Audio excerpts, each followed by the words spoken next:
Hello, and welcome to a very special quarantine kitchen. It was about this time a year ago that I put my first episode up and started this whole weird venture. So thank you guys for sticking with me for a year. In this entire time, there's one thing I've wanted to do, and that's do a rock bottom special. So with the help of a unnamed former employee, I've got the ingredients together here to make my favorite thing on the menu, the Baja Chicken Sandwich. The first part of the Baja Chicken Sandwich takes some time, and that's because we need to marinate our chicken. So in this episode, it's going to be a two-parter. We're going to make the marinade and get that set up, and then because it's going to take a lot of time to do tomorrow, I'm going to make some onion straws, which are a key ingredient to the sandwich. So 2 parts today, and then we'll assemble everything tomorrow. So I'm going to throw the ingredients up on the board for you so you can follow along at home.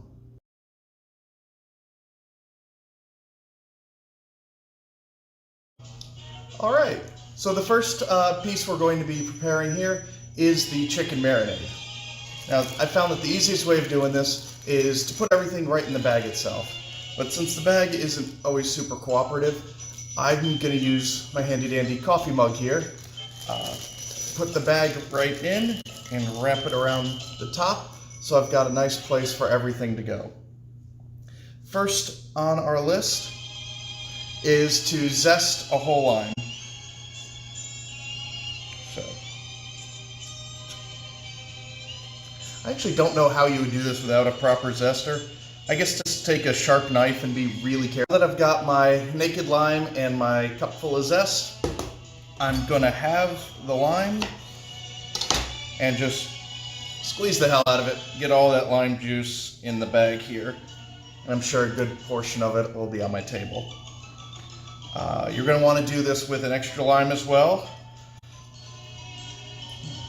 And the interesting thing about this marinade is it's going to cook the chicken ever so slightly, kind of like the lime does in a ceviche. So when you get this tomorrow, and I'm sure I'll point that out, the chicken will look a little grayer because of the acidity of the lime.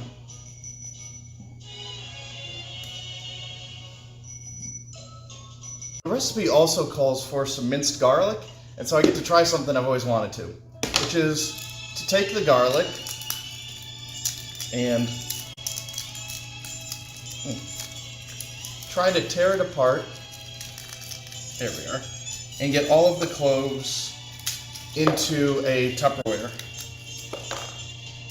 And we're going to skin them by vigorously shaking this for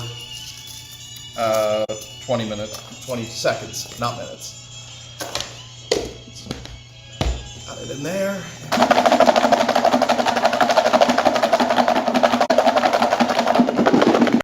I knew that was going to cut out on me. But if we open it up and take a look, you can see there's a lot of paper there, and yeah, well, it's not completely peeled, but everything else is just really easy to push away with your fingers. So, take a couple of these cloves and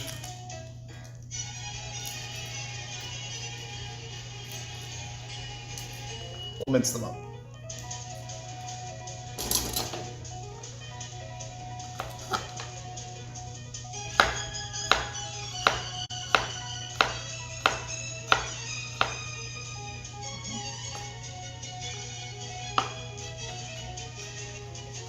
All right, with that done, we will take our minced garlic into our cup of marinade.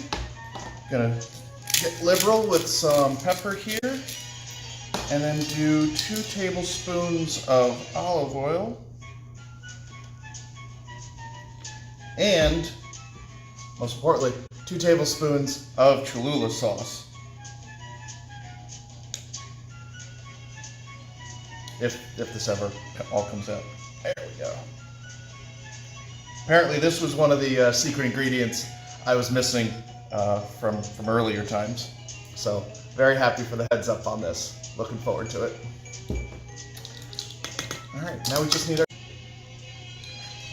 With our cup of marinade ready, all you need to do now is take your raw chicken and put it right in there. Now, a trick I like to use is actually, I typically use the sink, but I don't have a good camera angle over there. So I got a bowl of water, and if you put the bag, don't submerge it, but put it right up to the zip tie, the water all around it pushes out the air, so that when you seal it off, you've got nothing but marinade and chicken. So it helps to make sure that, it helps to keep everything nice and tight around it, make sure it fully gets saturated with our Lime-Cholula sauce. So I'm going to put this in the fridge for 24 hours and we'll pick it back up tomorrow with the chicken. We still have onion. While I was filming this episode, I was thinking to myself, you know, in addition to the onion straws, I should also make some old-fashioned onion rings. The process is identical. All the ingredients are the same. I just got to cut the onion a little bit thicker. So, let's go ahead and do that. Plus, that means I get to eat onion rings for dinner. So after you have the onion, peel off that outer layer. And then for the onion straws, I've got this automatic, not automatic, but this slicer that'll help cut it nice and thin.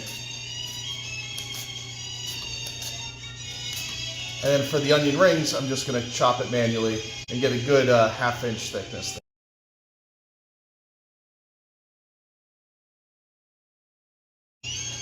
Now that these are sufficiently covered, I'm going to use the wet hand, dry hand technique. Since these are dry now, I'm just going to put them on a rack to the side so that we can eventually put them in the fryer.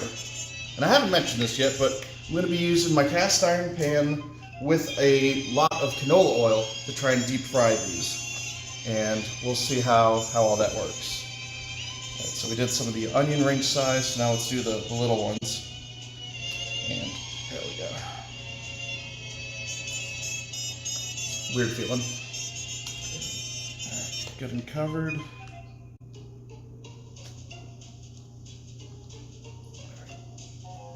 And then we toss again. Alright, so I've got all of my onions of assorted sizes breaded, ready to go.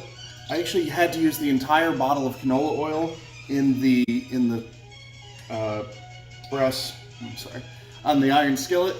And I've had it heating here for a while. It's starting to make a little bit of popping noises, which I think means it should be ready to go. Oh yeah, that's sizzling right up. Now you may notice I've got a grease shield here, which I would highly recommend to everybody. I know we like to joke around on this show, but grease is very dangerous. It's hard to put out if it catches on fire, and if it gets on your skin, it will stay on and burn you. So be very cautious if you are following along. Now I'm just going to put these in here and keep an eye on them until they're brown. Right. You should be able to hear that sizzle all the way from over there. These guys are browning right up. It's taken them a little bit, but they're starting to get some color. Again, it's another good reason why we put these in dry batter, because you don't want water getting into this, because it will evaporate and kind of blow back at you. So just keep an eye. And actually, these little ones crisped right up. They're not as brown as I want them to be just yet, but I'm sure they'll get there in just a moment. So I'm going to put some of the bigger rings on the far end there and let them start to cook.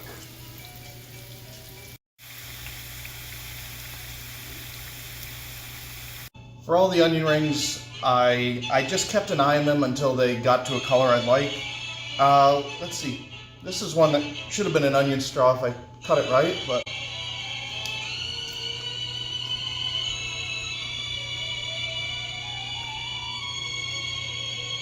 yeah, hard to go wrong with that. A little bit of onion, a little bit of batter. Here's one of the crispier ones. Let's see.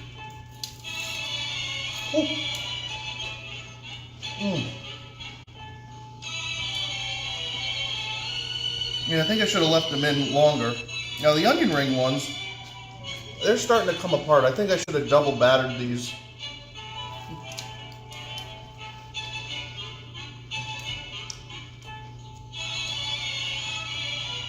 Needed more batter, but really came out good. I like my blend of spices. So I believe we're done for this evening. I'm going to save some of these, try and keep them as dry as possible in the fridge, and I'll probably bake it tomorrow. For when I got my marinade done, and we're able to assemble our Baja Chicken Sandwich, courtesy of Rock Bottom. So thank you all for tuning in. Come back tomorrow. Same Snap channel, same Snap time. All right. Thank you all. Have a great night.